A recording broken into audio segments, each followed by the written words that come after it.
It's Energumen opening up a clear advantage in the closing stages. A breath of fresh air over fences is going to stay at the helm of the 2 mile novices. Energumen by a romping 10-12 lengths.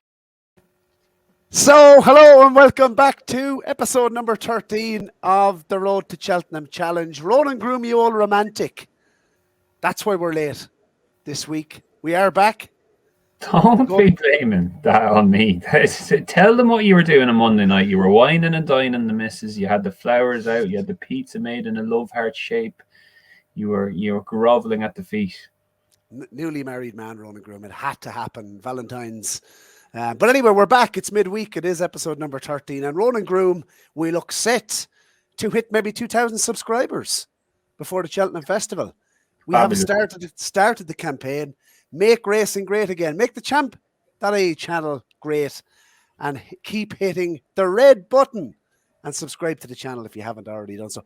The interaction with the channel has been fantastic, Ronan. Once again, almost 200 comments on the last video.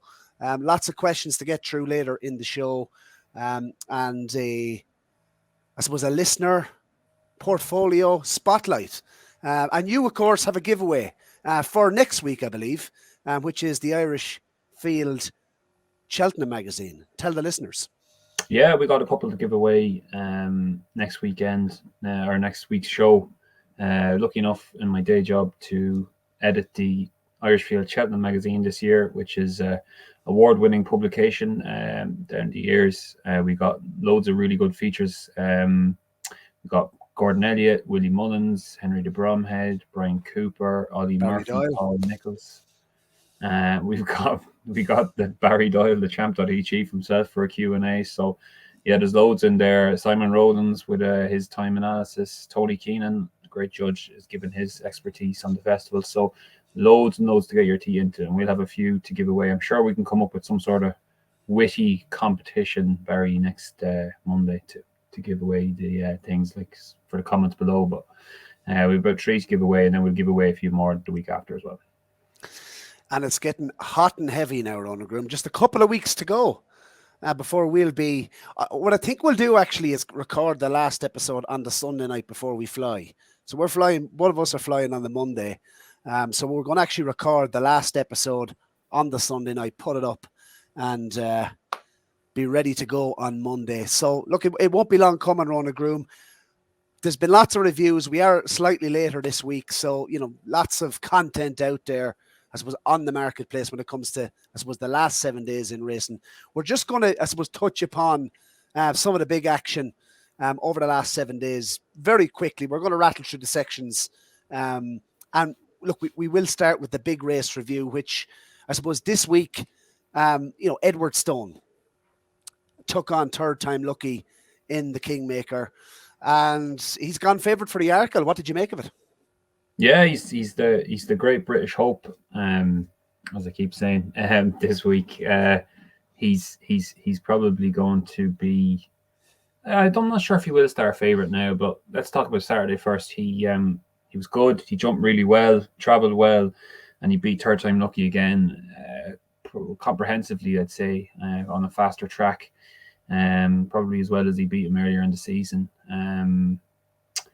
I think he's a little bit short, though, I have to say now, and I could see that the argument for him. He's 4 from 4 over fences. He's got Cheltenham form.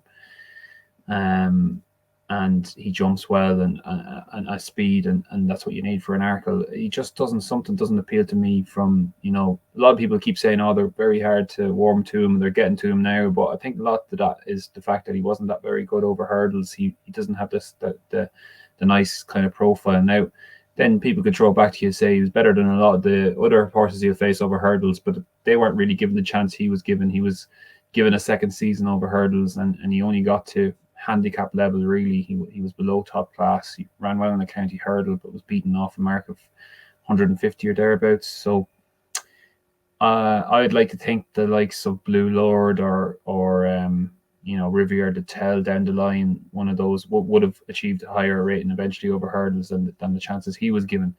So I just think one of the Irish novices might get him. I could see Blue Lord actually usurping him for favouritism on the day. So 2-1 looks a bit short for me, I have to say. I agree with you. I think the Irish hold the aces in this division. He has plenty of experience, Edwardstone. 6 starts now over fences in total. They had a stab at it last year.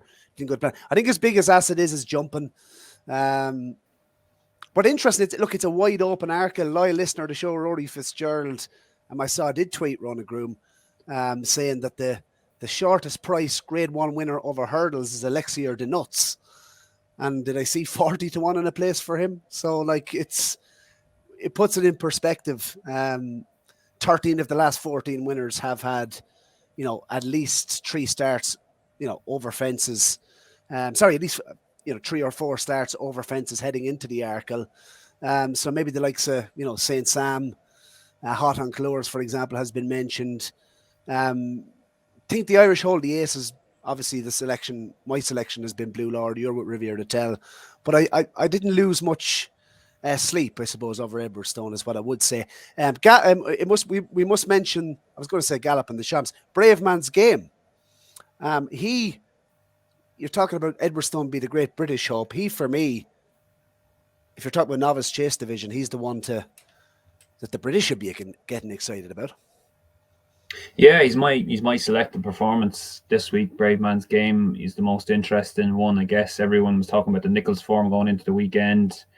He, people were doing the treble, the short price treble, thinking if Brave Man's Game gets it done, then the rest of them, it's a signal that the Nichols' yard is back to form. But Brave Man's Game did get it done, but the others didn't. A lot of them, they ran okay, but probably not up to their best, like the Hitman and Clandays Oboe, even Nappers Hill and the Betfair Hurdle, probably not at his best. And I think that's even more of a positive point towards Brave Man's Game, alongside the fact that he's winning off 159 in a handicap. Like, you have to commend Nichols for the campaigning of Brave Man's Game. It's been said lots of times this season, but he's run against older horses twice. He's running a Grade 1, and then he's running a handicap chase. And also Nichols said that he'd be a bit short going into that race. So if you combine that with the stable form and the fact that he maybe wasn't 100% fit, he's put up a huge performance.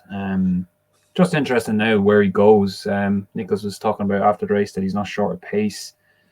Does he completely stay 3 miles as well? Would he get caught out up the hill maybe by a more staying type, a more Gold Cup type, the likes of a High Seigneur, or obviously if Galopan goes there? I don't know. I'm interested to hear what you think. It's a bit of bingo with these novice chasers now. Which ones, where they go? Galopan up or down, or Brave Man's Game, I'm not sure would go down, but it's hard to get a read on, I have to say. Yeah, Brave Man's Game is probably right favourite for the Festival Novices Chase, but I think he's a bit short personally now after commending him there. But especially if Gallopin went up there as well. I thought he might be a bit big. Ronan Groome, and I must say that I'd say Paul Nichols breathed a sigh of relief to see eventually a few winners hit the board, and he did say afterwards he would have been mortified if this horse was beaten, and I just think it was brave, considering, as you said, the stable form to even run the horse. It was a brave decision and fully justified.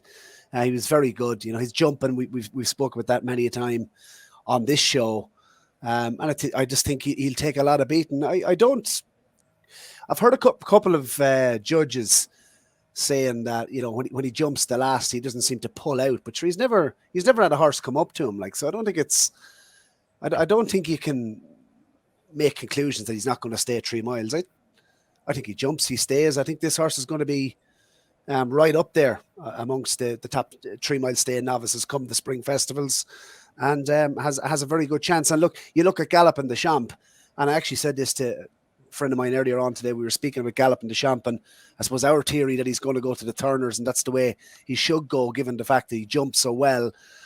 Without going off topic, if Gallop and the Champ lines up in the RSA or the Festival Novice Chase, I'd be happy to take him on at odds on or in around the even money mark, with the likes of a Brave Man's Game or a High Seigneur. So if that's the route he goes, because I'm not convinced his best attributes is is going to come to the fore in the 3 miler. So for me, Braveman's Game is a serious contender for this. A high senior also. And yeah, look, that's the way I see it. My selected performance of the weekend with a view to Cheltenham Ronan Groome. You must be absolutely delighted with Ellie May. She has taken a while to warm up this season. Tongue strap and cheek pieces on for the first time at Naas. She wins a 2-13, okay, but she's back in trip. She's gone the same route as last season. She's got the sharpener over 2 miles, and you've got her into the team at 9-2. You must be impressed. I thought, she was impressive, and a likeable mare back in second Court Maid. Was never going to beat Ellie May, but she's, as I say, she's had the sharpener over 3 miles. An 8-year-old with only 9 runs Ronan Groome over fences. So there still could be more improvement with her. And interesting comments from Willie after the race, saying that there's nothing of the stature of Colreevy in this year's race. So she has to be a major player. Can she go on better this year? Yeah, I wouldn't share as much excitement or optimism as you. On the bare form, she was entitled to win by that easily. She's beat a basic 3.5 miler over 2 miles in Court Maid, and the rest of them were out with the washing, and so they should be. They were out with their depth. I think she shortened off the Willie Mullins comments after the race, and we all knew that beforehand. She's rock solid mare. She was rock solid mare at 92 at the start of the season. This was always going to be the target.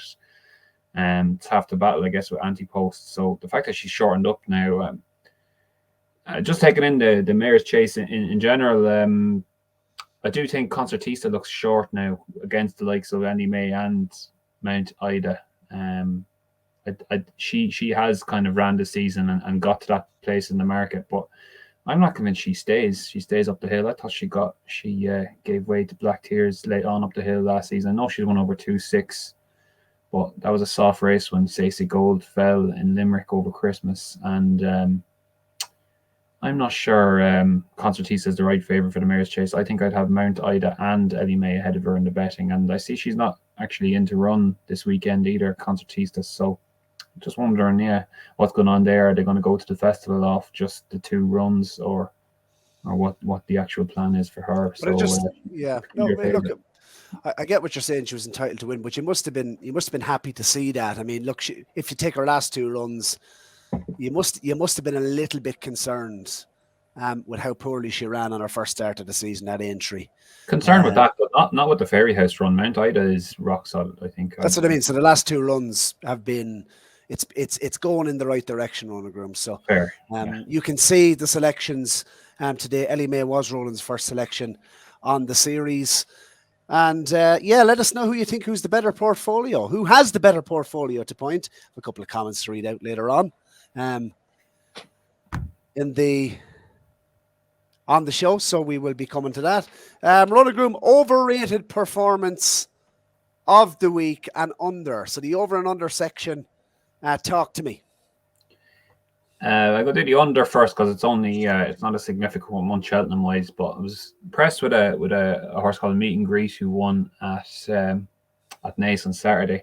He came off a strong pace there and powered away late on, and the race was a good bit faster than it was on the same card as Govan, who looked quite impressive in his maiden hurdle win. But this race was the first division of that maiden hurdle, and he won quite about 6 or 7 seconds faster than Govan did this Meet and Greet. Trainer's comments, Oliver McKiernan after was talking about better ground suiting him, and I think a step up and trip will suit him as well. So I'd be interested in him for the spring festivals now. Possibly there's a novice handicap hurdle at Fairy House that could be an option for him, or on better ground, that sort of thing. So kind of a tracker / underrated winner there for me. My overrated, not necessarily for what he done, but Journey with Me has got to be one of the lightest kind of profiles of those at the top of the markets for their novice races at Cheltenham. He's got to have the least going for him profile wise.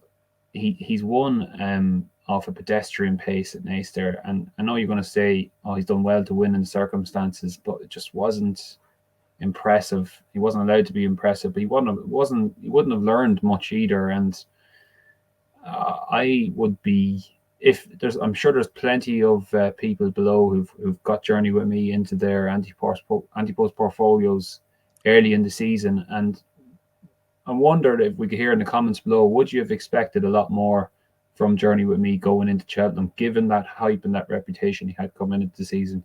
He's basically a maiden hurdle winner, and he won a crawl there at Naas on Saturday. And I know people will say the maiden hurdle form is good, Manella Crooner, but you can't take that completely literally. They were both maiden hurdlers at the time, and Journey with Me had won well, but Manella Crooner has progressed significantly since that. So for me, yeah, he's only got the 2 runs going into the Ballymore. He just looks a bit light for me. 4-1, you're being asked to take about that against Grade 1 winners like Ginto, Stage Star, possibly Sir Gerhard as well. I'd be surprised if it was 4-1 on the day now, I have to say. I think you might be in a little bit harsh on him, being honest. And I think a lot of people are jumping to they went very, very steady earlier on. And this horse, when we spoke to Henry de Brahmet earlier in the season, he was almost thinking, this horse potentially would be going. I suppose he didn't say it, but you could tell that this horse is a stayer.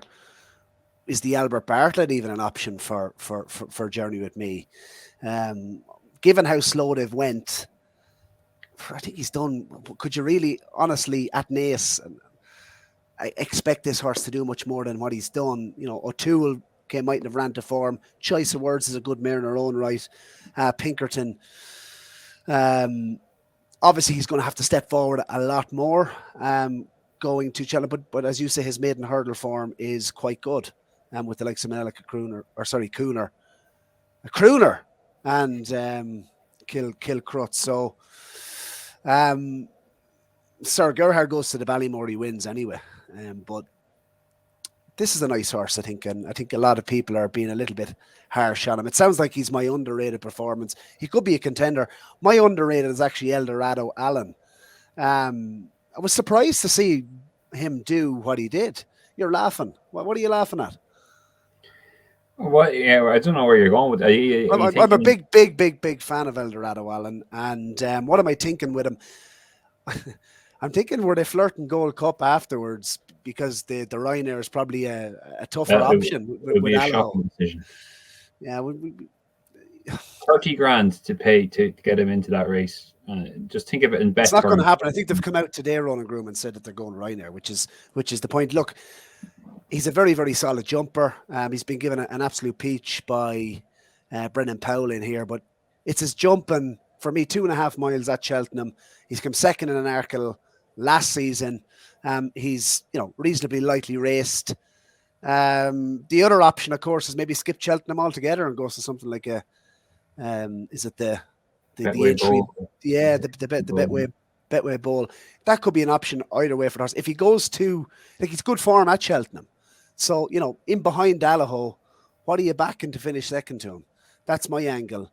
And yeah, and Tizard did say after an extra 2 furlongs in the Gold Cup might be a stretch for him. But I suppose his jumping, the way he travelled through the race, and he's pulled out more again when asked. And I thought it was cozy enough. Lots of people are talking Royal Pegeel up in the lead up to the Denman as a potential Gold Cup horse. They've come clear of Clan de Zobo. It was a good yardstick in his own right, and I thought it was a good performance. A lot of people are very quick to jump down this horse's throat. And if he lines up at the Cheltenham Festival in the Ryanair, he could represent potential each way value or in the without market behind Allaho. So that would be my thoughts on that. The overrated performance, for me, people are getting very, very horny about this Brazil. I don't think it even goes to Cheltenham. And there's a couple of non-triers in behind with dates in the spring in mind, the likes of Ebasari and the Cromwell Juvenile. This horse has been well backed. He's gone and done it. Enjoys the soft ground. Had a couple of eye-catching runs, didn't he? At one in particular at Leopardstown on the second last start, and was an eye-catching. To a Derby winner, isn't he? Yeah, but I don't know. He's got him won nicely, but people are getting a bit excited about him, I felt. But the one in behind I liked was Ebasari, and that comes on to my tracker horse, Ronan Groome. It is Ebasari. Very, very interesting profile for the Boodles, I feel. 3 runs now since he's come from Michael Halford over hurdles. And is it the Royals and Blue Syndicate? They must be getting excited about this horse's chances at Cheltenham, I feel. Ebisari was given a strange ride, in particular at Naas behind Brazil. He was ridden wide the whole way around by Davy Russell. Not sure, even though he's won on softer conditions at Cork. I'm not sure. This horse, I think, will improve for better ground, given his pedigree by Lope de Vega. I feel as though this lad is going to improve an awful lot. His form has worked out well, adamantly chosen, absolutely hacked up at Thurles last Thursday. Ebisari has beaten him on his first start and has seemed to have gone backwards, strangely, ever since. Second was well beaten, well held at Navan behind Banbridge, finished 6th, and then a softly ride by Davy Russell. So yeah, interesting Ebisari with a view to the Boodles. Also have another one, Ronan Groome, that I want to mention as a tracker horse. The tracker horses are going well. I'm going to mention a winner that we missed. Completely forgot it was running. The Shalasker for Adrian Keatley. Your tracker's not working, pal. You need to be alert. Need to press the notifications. But other tracker horse with a view to Cheltenham this time, Sky Pirate, Ronan Groome, the Game Spirit. He's only beaten 12 lengths by the winner. When he won the Grand Annual last when he done me on the line with a beat in Tukas on the line, Sky Pirate was rated 159. He's since had 5 runs over fences. Was beaten 13 lengths at Kempton by Shishkin. He's come out here, so he's had 5 runs since, and he's back down now to a mark of 156. Ronan Groome. I thought he ran well for a long way in this race. He jumped well, travelled well, and seemed to cut out with after the second last. But has only beaten 12 lengths, so he plugged on okay. But back at Cheltenham, Grand Annual, same place, same time, 16-1. I feel he could be potentially a bit of value in the market. So he's a tracker horse for me in the Game of Spirit. And an encouraging run. I must mark up the run of Hitman as well. That's a horse I think Paul Nichols has been talking about for a long time, considering the stable form. I thought he's ran okay in third. But yeah, interesting. Sky Pirate. Who's your tracker horse? Quite interested by what you said there, Sky Pirate. That is, I was looking at him myself for a repeat bid in the Grand Annual. 16-1 seems a fine price, actually. I'm going Champagne Platinum. He was second in the Grand National Trial at Punchestown on Sunday. He was held up at the back there and came through. Mark Walsh is riding quite well. He's had a big weekend and gave this fella a nice ride. He brought him through, and Detu, he was a good winner on the day. He travelled really well and went on, but Champagne Platinum really kind of stayed on late in that race. And I'm sure they're thinking of a national for this fella, probably the Irish national. He's only rated 139 in Ireland. I forgot to actually check what he was. Yeah, he's not in the Grand National. Thought he might have been given an entry there, but I'm sure they're looking at Cheltenham as well, because he was 5th in Pertemps final last season by Miss Milner, and the year before he was close up 7th in the Kim Muir. That was when he was trained by Nicky Henderson. He's trained by Enda Bulger now, who also got Birchdale off Nicky Henderson and won a big handicap chase with him at the Dublin race. Jerry's famous moment, yeah. So Champagne Platinum is the same kind of ilk. He's a JP horse coming from the Henderson yard, and Enda is working the magic with him so far, because he's won his chase at Navan and second in a big handicap chase there at Punchestown, and there could be more to come from him down the line. He looks on a fair mark as well, so we're keeping an eye on him.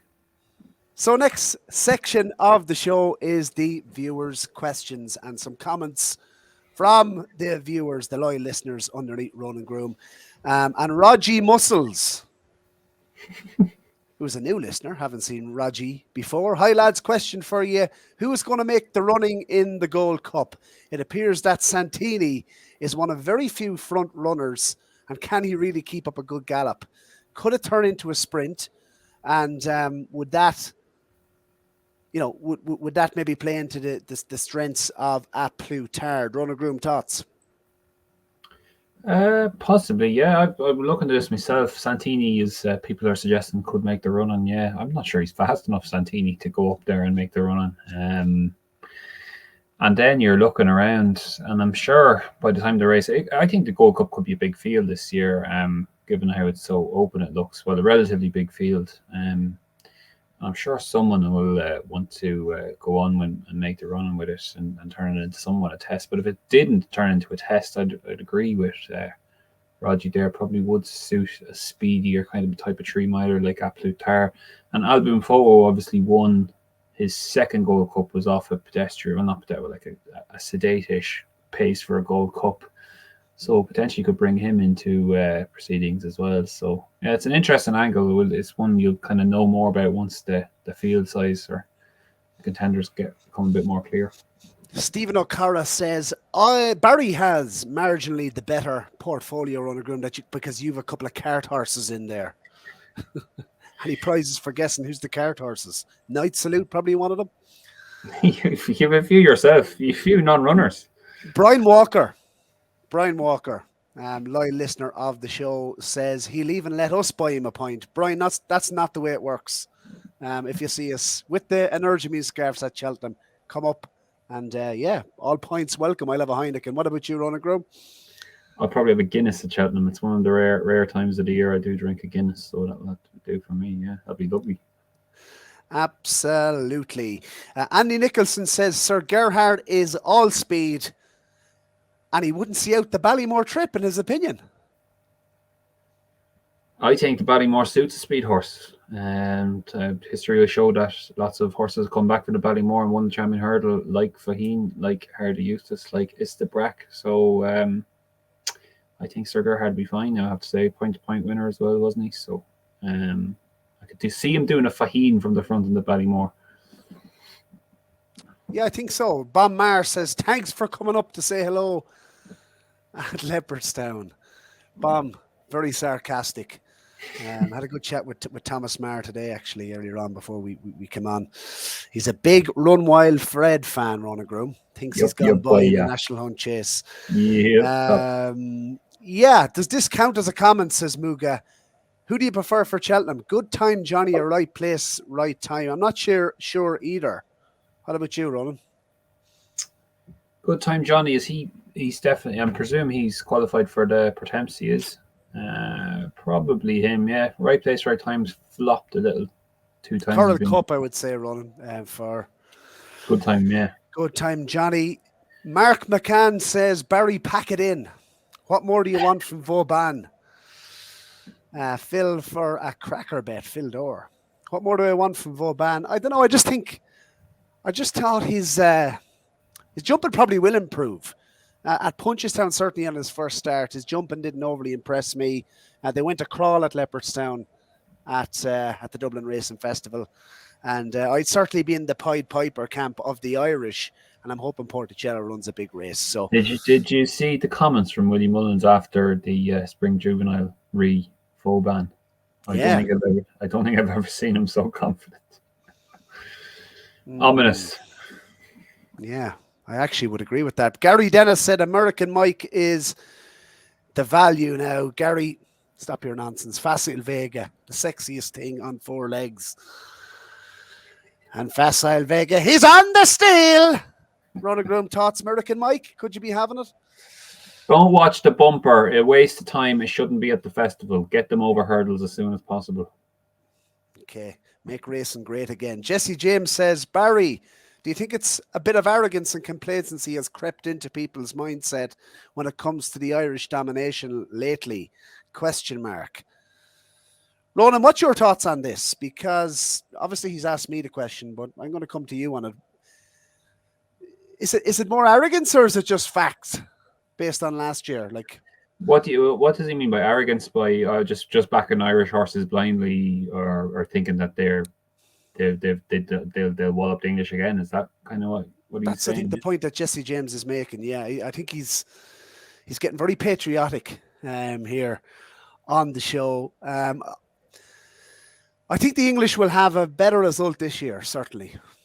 How would you see it, I Ronan? think they will. Yeah, they will. Yeah, I think last year it was domination, but some of them it was a bit of a freak year as well.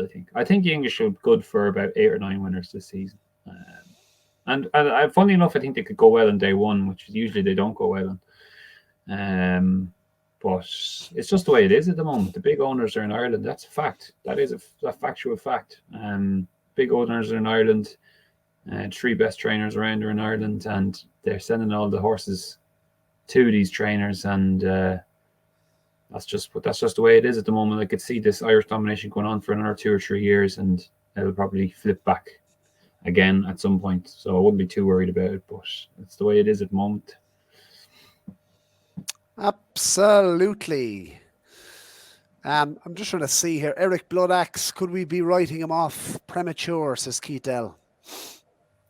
I'd like to think we are. I'd like to think he's much better than he showed at Dublin. He probably is, to be honest. That was too bad to be true. That was an interesting comment. I read that myself. He was talking about comparing him to Vanillier as an out-and-out stayer, and sometimes you get that in the Albert Bartlett. So I'd like to think that Eric Bloodaxe is a lot better than he showed at Dublin. Maybe the slow pace just didn't help him there. Yeah, Ronan Groome now. It's time very quickly for our listeners' spotlight. So the portfolio spotlight, just very quickly going to rattle through Gary Hemmings' selections. Fernie Hollow 8-1 for the Arkle. Unlucky. Envoy Allen 15-2 for the Ryanair. I couldn't be having that now. Florine Porter 10-1 for the Stairs Hurdle. Good shout, Gary. Journey with Me 16-1 for the Ballymore. That's a tasty price, to be fair. Constitution Hill 4-1 for the Supreme. Mount Ida 6-1 for the Mayor's Chase. Nice. Great chance. Yeah. Dunboyne 14-1 was his week 7 selection for the Pertemps. Now 8-1. Another good shout. Goodbye Bobby 20-1 for the Ultima Handicap. Just wondering, is he a little bit too exposed to go and win at a festival handicap? I think he's in on Saturday, isn't he, at Haydock? So if he runs there, will they run him again in the Ultima? Maybe they're thinking about maybe the National down. I think he's in the National. I'm not sure, but he's in on Saturday in the Grand National Trial. So Minetta Endo 8-1 for the Gold Cup. You must be happy with that, I suppose. The Nice Guy 16-1 for the Bartlett. Good shout. El Fabiolos 14-1 for the County. I'm just wondering, will he go that direction? National Hunt Chase. This is interesting. Pat's Fancy. Captain Blue Lord 11-4. St. Calvadas Ryanair. Good chance 12-1. Manila Crooner 10-1 for the Bartlett. A good price. Oscar Elite 33 for the Festival Novice Chase. I have my eye on him for the Ultima. Heaven Help Us 33-1 for the Mayor's Hurdle. That's a decent looking portfolio, Gary. So keep going. And let's see, let's look at ours, Ronan, quickly. Rattle through yours. I'm going to rattle through mine, and we're going to give our selections. Sure. So we talked about Eileen May. She's a bit shorter now for the Mayor's, which is good. Statuaire, she's still in the Mayor's Novice Hurdle this week. But a lot to do. Around 8-1. Riviere de Tel is around a 7-2 shot for the Arkle, so happy enough with that. Saint Felician, starting to see a bit of comment about him for the handicaps, so interesting to see what sort of mark he gets when the weights come out. Galvin is solid. Run Wild Fred is solid. Night Salute, as you've already pertained, is a bit of a dud for the Triumph. Hillcrest, I think we're going to see him this Saturday, aren't we? If I'm not mistaken, he's in somewhere this Saturday. Wild prices on the exchanges for the Ballymore. Hate to break it to you. Yeah, well, I wasn't holding much hope, but let's see what happens. Although I want to see the horse again anyway. I was a big fan of him when he won. So, look, a High Seigneur. I know they're talking about skipping entry, which I hate that sort of chat. It's this crack of talking about Cheltenham the year after, before the actual Cheltenham of this year begins, is just madness talk. Really, it's Cheltenham gone mad. In that case, if you're not even going to go for the novice event, that you'd be a favorite. The horse could be dead next year, so go for Cheltenham when you have a fit and well horse, and a High Seigneur would have a brilliant chance in the Festival Novices Chase. And that's not just my pocket talking. Trying to be as objective as I can there. So you'll have to take my word on that. Tiger Roll for the cross country. I think that's solid enough at 6-1. Eric Bloodaxe, just discussed him. Manila Crooner at 6-1 for the Albert Barner. I think he'll go off favourite. Allaho is my captain, so that's 7-2, pretty solid. Phil Dorr was my wild card last week. I just thought the 7-1 there was a big overreaction to the run at Leopardstown. Heaven Help Us is probably my best bet on the card as a long shot. She's 33-1 for the Mares, like Gary Hemming has as well. And Dara Star is another long shot for the Stayers Hurdle. So that's where I am at the moment. Have you 2 long shots left, Ronan Groome? 2, yes. Okay. So week 1, myself, Mighty Potter, 25-1. I'm delighted. Looks like I'm going to get a run here. It looks like a good each way chance. Grade 1 winner over 2 miles at Leopardstown at Christmas. Mighty Potter looks like heads for the Supreme. Brilliant. That was week 1. Magic Day is 20-1 for the Arkle. Say it every week. Could be Henry's only Arkle runner. And look, I don't know whether she's even still alive, but when we saw her on our first couple of starts over fences, she impressed me. So let's hope she comes back. She's second, of course, in the Mares Novice last year at the festival. Sporting John, 20-1 for the Stayers Hurdle. That's alive, I would imagine. It has the option to pretemps, but a lively each way contender, I would say, for the Stayers. Capadano, 20-1 for the National Hunt Chase. Love this horse. Not going to go to the race. Was he scratched, Ronan Groome? 20-1 for the National Hunt. So that looks like it's dead. It is dead. Tell Me Something Girl. She could go off favourite, I'd say, for the Mares Hurdle. And she's a 6-1 chance when we put her in on week 5. So delighted with that. She's as short, I think, as 11-4 in places for the Mares Hurdle. Porticello, 14-1 for the Triumph. I think we're going to see him this weekend. So interested to see how he goes. And could be the breast of the British. So look, 14-1, I think is a good price about him if he shows up. Allegory de Vassi, 10-1 for the Mares Novice Hurdle. So she is favourite. So another one that we've put up a big old price that's gone into favourite. She's 11-4. Blue Lord, also 11-4. He was put up at 7-1. Has now been overtaken for favouritism by Edward Stone, but I think there's a lot more to come from him. Delighted with that. Roland, Buddy Rich, 20-1 is now 9-1 and 17-2 in a place. The momentum is building. Love his profile. And as you can tell, I'm getting excited about him for the Grand Annual. Week 10, Appreciated Bonanza. All the talk is about Appreciated. And I think it's 8-1 is a very decent price. And did you mention to me you spoke to Tony Mullins earlier in the week? I had Tony Mullins for the big interview this week. I'm just trying to write it up now, and he said, appreciate. He said he'll give her a run for his money or for her money. He said he's a big chance in the Champion Hurdle. So interesting to see how it goes. I think he has.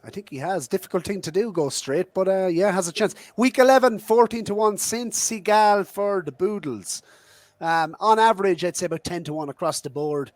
Like his profile. Week 12, The Nice Guy, 14-1 for the Albert Bartlett. I think this horse will go off a single figure price on the day. I like him. Not your typical Albert Bartlett profile, Ronan Groome. He's only had one run. He's kind of switched from bumpers, but I think this lad is talented and could be well supported in the coming weeks. And Ergemine, team captain, 5-1, Ronan Groome. You can get that price now. What are they doing letting him drift? That's all I want to know. Florine Porter. So I'm delighted with that, by the way. We'll have the scarves on the day. Florine Porter, 7-1 for the Stayers. Favourite by default. Another one that's gone in, shortened in price. So wildcard means 2 points. So delighted with that. Could be a 14-pointer, Ronan. So fingers crossed for him. Gallop and the Champ. We nailed our colour to the mast. Turners all the way, 4-1. If he goes that way, that's some price. I think he'll go off favourite if he goes for the race. Janadil, 50-1 for the Gold Cup. That's dead. That was my first long shot effort. Jerry Calam, 25-1 for the Ballymore. Was supposed to be going Albert Bartlett. Unfortunately, we won't see him. So 2 long range efforts dead. And you're probably going to say the third one is dead as well. The Real Whacker, 66-1. I like this horse and I hope he runs in the race. That's all I'll say. Could be a big price. Ronan Groome, your selection for week 13. Go for it. Happy Valentine's. And can I just clarify before I go, because you were doing a bit of whinging about this. I'm taking a selection in the betting without market. you're okay. Have you get your little rule book out there and clarify that this is within the boundaries of the competition. In the betting without market is absolutely allowed. It's an Ante-Post Selection, so go ahead. Make racing great again. I'm going taking on the champion hurdle market, obviously without Honeysuckle, and I'm going to take the other great British hope in Tommy's Oscar. Look, he's been a bit of a revelation this season. He's gone from strength to strength in British hurdles. I appreciate that's not the hottest kind of field to move through, but he's done everything right and he stays on well. And I just think the race might just set up for him. He will be ridden kind of towards the rear and can come in and pick up the pieces late on, a bit like Sharjah has done in the champion hurdle for the last couple of seasons. Whereas Appreciated is going to be ridden to win. He might just be ridden to pick up the pieces, or at least ridden in a way that he does pick up the pieces. So I thought 8-1. He's 8-1 and he's 10-1 in the place. And there's only a couple of firms with betting without markets up at the moment. So 8-1 will have to be the price for this competition, but you can get 10-1.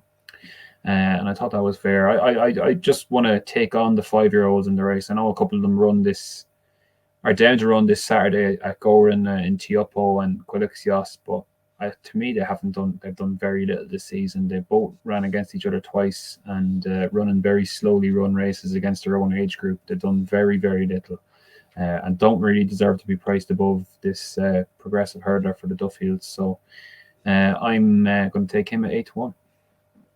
Okay, so when we spoke recently, I was going to fair play the way. Just must actually come in on that. Tommy's Oscar and Adagio could potentially shorten significantly in the without market. So, yeah, best of luck with that one. It'd be a great story. Saw a feature recently with the Hamiltons. How many horses have they in training, did you say? They've about 4, I think. I think I said Duffield. I meant Hamilton, obviously. You're thinking of the real whacker.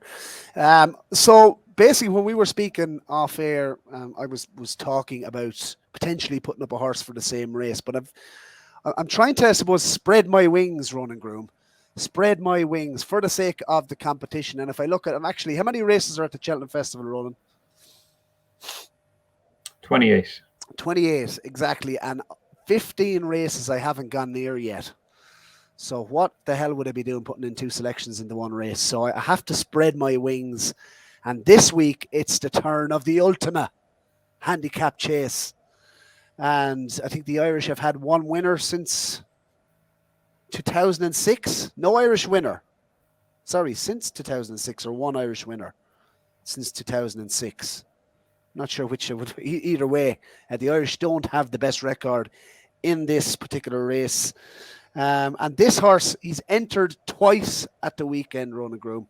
And there was a couple of campaigns, I think, ongoing to try see could we get this horse in off a mark of 140. His current mark is 140. He's trained by Lucinda Russell. The horse is called Korak Rambler. He's entered twice this weekend, Ronan Groome. And this horse has an ideal profile. Won at the Cheltenham Festival.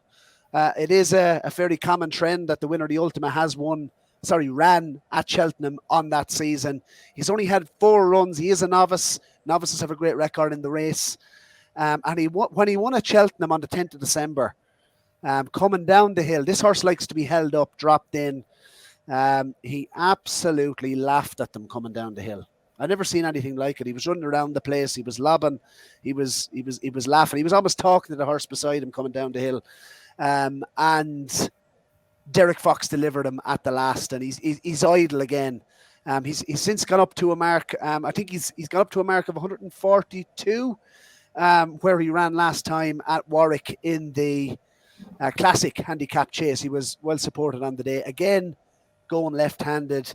It was a strange sort of race. I thought he kind of ran in fits and starts. He's a strong travelling type, likes to be held up, as I said. Some people saying he didn't stay. I'm not sure.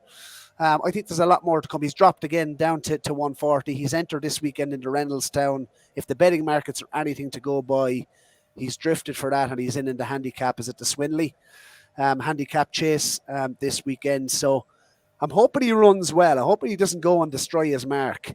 But albeit, you know, if he goes and wins, what's he going to go up? 5, 6, maybe £7?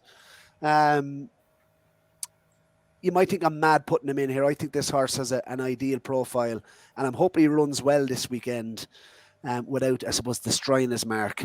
And I'm getting him in at 16-1. That's Korak Rambler, the 8-year-old by Jeremy. And the one thing I will say about him, he is a novice. They have a good record. His jumping is very, very good for a novice. It's straight as a die. He does travel strongly in his races. And I could just see coming down the hill in the Ultima, him off either 140 or in the mid 140s, traveling all over them and being delivered. So this horse has a lot of talent. And Korak Rambler into the team sheet, 16-1 Ronan Groome. Talk to me. A risky one. A risky one. Wasn't she talking about the Scottish National for him earlier in the season? She might still be. He is. I get you. He is a course winner at Cheltenham, so they should be looking for a race for him. But he's got to run. She said he's going to the. She has said he's going to the Ultima. She did say that after. She did say that after his last run was straight to the Ultima. So it was, I suppose, interested to see he was entered up. He obviously has to be declared this weekend, but off 140, I mean, if he ran off that now, I'd be absolutely I think 16-1 is worth the punt at this stage. And as I say, I'm spreading my wings. The Ultima, Korak Rambler, one selection for me this weekend. And hopefully he goes and runs a good race with a view to the Ultima. So that's me, Ronan Groome. That concludes episode numero 13 for the season. And the campaign. Let's get us up to 2,000 subscribers before the Cheltenham Festival. Ronan Groome, do you think it's doable? Make racing great again? I think it's doable, yeah. And it's I guess a lot of people that are listening to us now or watching us, they're already subscribed. So big thank you for that. Needs to be said. Yeah, absolutely. For your time and for comments and for watching the show. Really appreciate it. So thanks very much for coming on the road to Cheltenham. Fantastic. And stay tuned next week. We'll be back with the podcast. We'll look ahead to Red Mills Day, of course, on Saturday this week. And also giveaways on next Monday show. We'll be back on Monday this time. There is no Valentine's Day. There is no Storm Luna or whatever it's called. We'll be back on the Road to Cheltenham Challenge for episode number 14, Ronan Groome, next Monday. And see you next week. Inside the final 150 yards, this is a special pair, and it's a Hattons for the break. And it's Energumen opening up a clear advantage in the closing stages. A breath of fresh air over fences is going to stay at the helm of the 2 mile novices. Energumen by a romping 10-12 lengths.